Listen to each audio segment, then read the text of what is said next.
पण आज तुम्ही पाहिलं असेल ग्रामीण भागातल्या जनतेनं या ठिकाणी विकासाच्या अनुषंगानं आणि एक हिंदुत्वाच्या अनुषंगानं मतदान करत असताना या ठिकाणी धनुष्यबाणाच्या समोरचं त्यांनी बटन दाबले।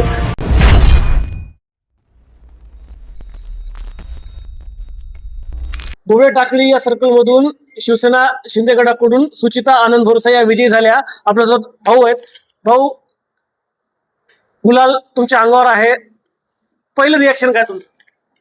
मी बोपडे टाकळी जिल्हा परिषद सर्कलच्या सर्व मतदार बंधू भगिनींना मी या ठिकाणी जे मतदान रूपी आशीर्वाद दिलेले आहेत त्याबद्दल मी त्यांचे आभार व्यक्त करतो। आणि निश्चित या 5 वर्षाच्या कार्यकाळामध्ये ज्या काही समस्या आहेत या सर्कलच्या त्या सोडवण्यासाठी कटिबद्ध राहील।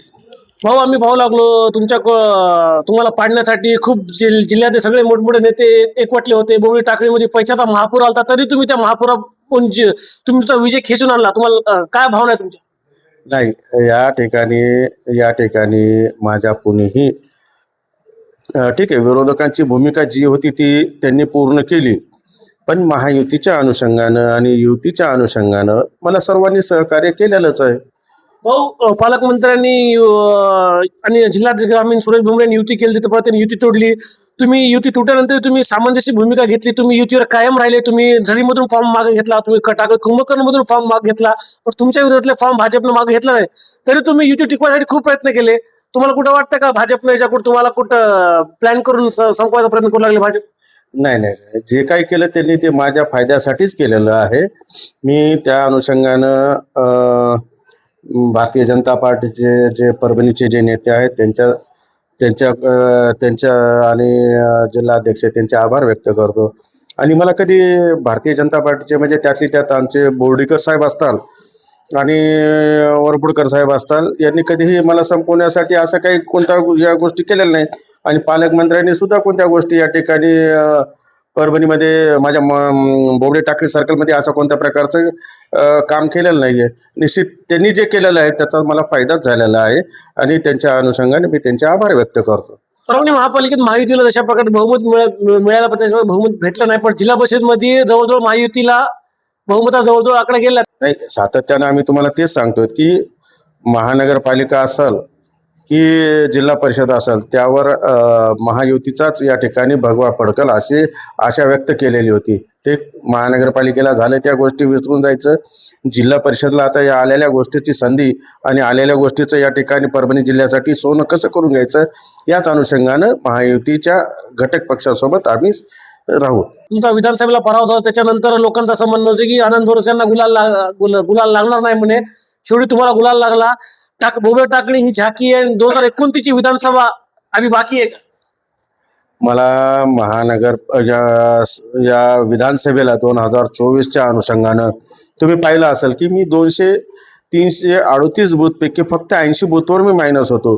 मला ग्रामीण भागातील सर्व बूथ असतात, त्यासोबतच शहरी भागातील हिंदुबहुल बूथ असतात, त्यामध्ये मला चांगल्या प्रकारे या ठिकाणी मतदान झालेलं आहे। कारण देशामध्ये माननीय मोदीजीच्या नेतृत्वाखाली काम करत असताना आणि त्यासोबतच या ठिकाणी विधानसभेला माननीय नामदार एकनाथजी शिंदे साहेबांनी जे 2.5 वर्षाच्या कार्यकाळामध्ये जे चांगले निर्णय घेतले त्याच्या अनुषंगाने या ठिकाणी मला मतदान मिळालेलं आहे।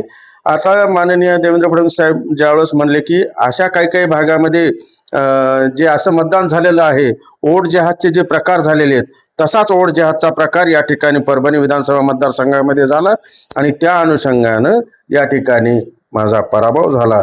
या ठिकाणी तुम्ही पाहिलं असेल महानगरपालिकेला सुद्धा जे उभाट्याचे एवढे ओरडत होते की आम्ही असं करू, आमचं या ठिकाणी महानगरपालिका आली, पण मी त्यांना एक सांगतो, तुमची महानगरपालिका तुमच्या ॲग्रीमेंटनुसार आलेली आहे। तुमची या ठिकाणी जे ॲग्रीमेंट होतं की विधानसभेला जे की आम्ही तुम्हाला सहकार्य करू आणि तुम्ही आम्हाला महानगरपालिकेमध्ये सहकार्य करणं अपेक्षित आहे, त्या अनुषंगाने ह्या ॲग्रीमेंटच्या जोरावर मुस्लिम समाजाने एक राहून त्या ठिकाणी उभाट्याला सहकार्य केले। पण आज तुम्ही पाहिलं असेल ग्रामीण भागातल्या जनतेनं या ठिकाणी विकासाच्या अनुषंगानं आणि एक हिंदुत्वाच्या अनुषंगानं मतदान करत असताना या ठिकाणी धनुष्यबाणाच्या समोरचं त्यांनी बटन दाबले, कमळाच्या समोरचं बटन दाबले।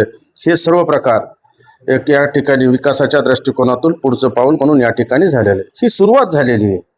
या सुरुवातीमागे तुम्ही पाहिलं असेल की या ठिकाणी बघा तुम्ही की सर्व गोष्टींनी या ठिकाणी आपल्या परभणी या ठिकाणी विधानसभेमध्ये झरीची जागा युतीमध्येच निघाली. या ठिकाणी आमची बोबडं टाकळीची जागा युतीमध्येच निघाली. पिंगळीची सुद्धा जागा ही युतीमध्येच निघालेली आहे. ठीक आहे, आता एका कुंभकर्ण टाकळी जिल्हा परिषद सर्कलमध्ये आम्ही या ठिकाणी विचार करायला पाहिजे होता. उमेदवार बदलून दिला असता तर निश्चित ती सुद्धा जागा आमची या ठिकाणी युतीमध्ये लागली असती.